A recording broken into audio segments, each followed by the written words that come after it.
Welcome to Tarot Tuesday for the week of March 10th. This is for Scorpio, Sun, Moon, Rising. Take what resonates, and if this reading doesn't speak to you, go check out your other two signs videos for deeper messages.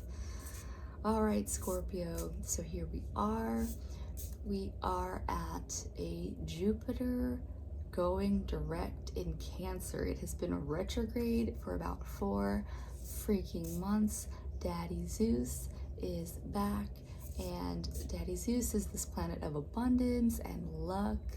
And if you have been feeling more heavy, more chaotic, it's been lightly associated with this.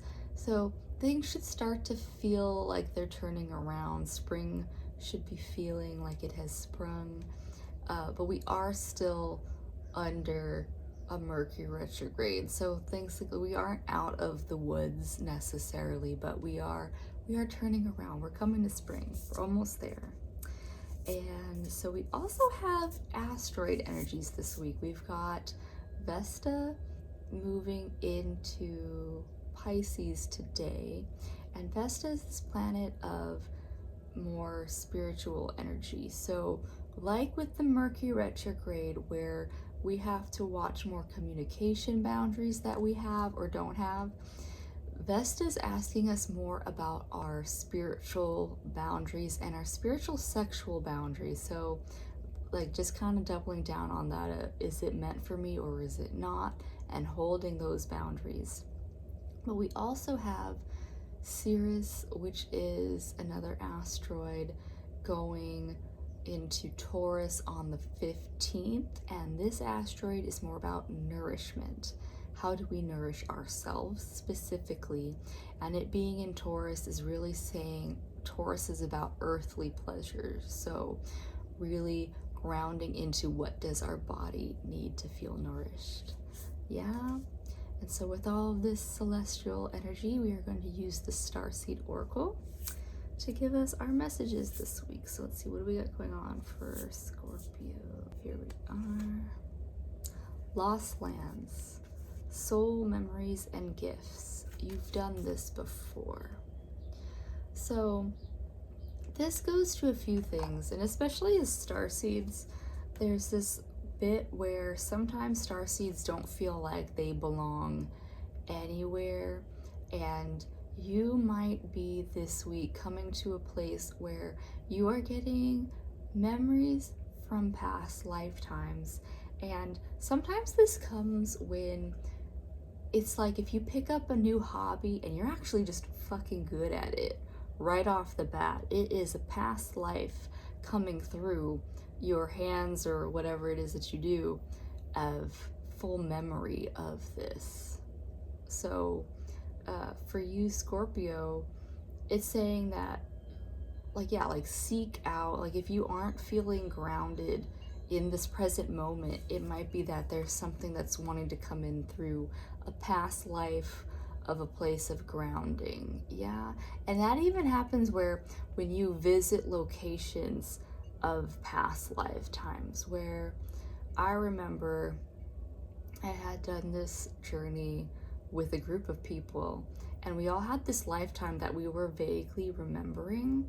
And I went to Italy, and I had this desire to go up to this monastery, and I went up there, and the second that I turned the corner and saw the site that had been like hit by a bomb in World War I, I believe, it's like that memory that I had with those people, it all made sense because we were all like dressed like monks, but I don't remember, like we were under attack, and I was expecting to see us all like get slaughtered by knights or something, but it was just a white light and we were done.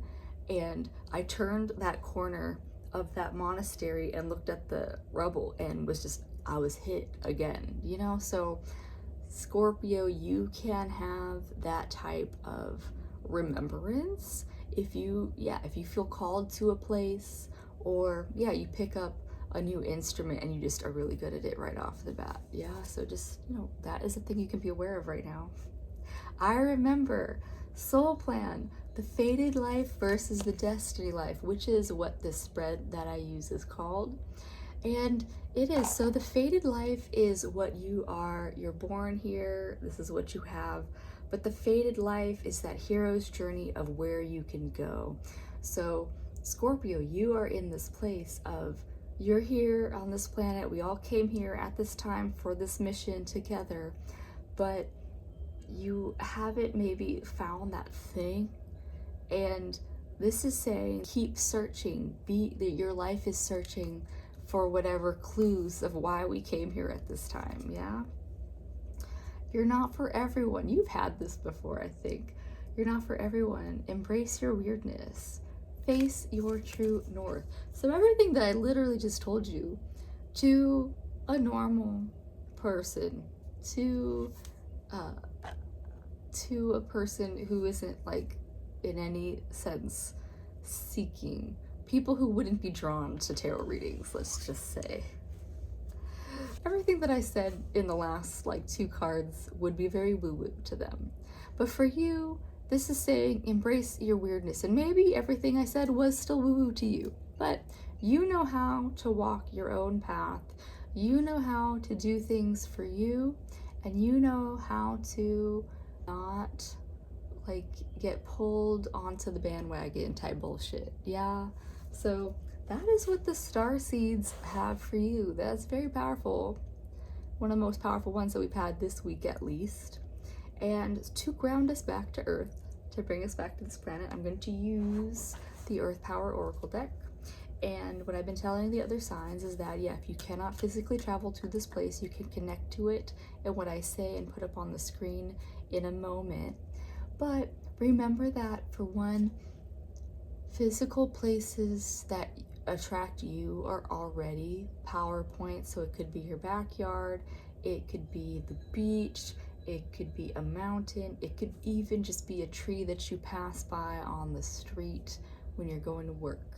So for you, Scorpio, ground into that. And so yeah, my thing is that when I was, I think it was like 3rd or 4th grade, I literally just rented out the same book from the library every week, so that whenever we had like sustained silent reading moment, I would just be lost in the redwood trees of Sequoia National Monument. So for you, Scorpio, yeah, like if that's all you can do to connect to this card, then that is what you've got. Obsidian Walls, Yellowstone. I am protected. I am able to protect. I am reliably able to rid myself of negative energy. So yes, if you are in or around the States, this is a place you can go to for now before it super volcanoes us out of existence. But so for you, towards the end of your reading, when it was saying that you're not for everyone, this is saying that, yeah, you're not for everyone. If you do feel any negative onset from others outside of you, you can just protect yourself from negative energy. Obsidian stones are really good at absorbing because they're basically just glass, and black in general as a color, like it absorbs sunlight. So obsidian is a good way to absorb oppressive energy. Yeah, I'm gesturing to, yeah, if you had a like a pendant you can wear, or you can wear just any kind of jewelry to protect you from that energy. That is going to help you in that way. Yeah. So if you don't connect to obsidian directly, there's other black stones that are good for that.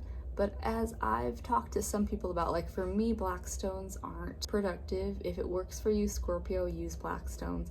But any of the quartz families are also really good. So I tend to move towards like rose quartz because that's my birthstone.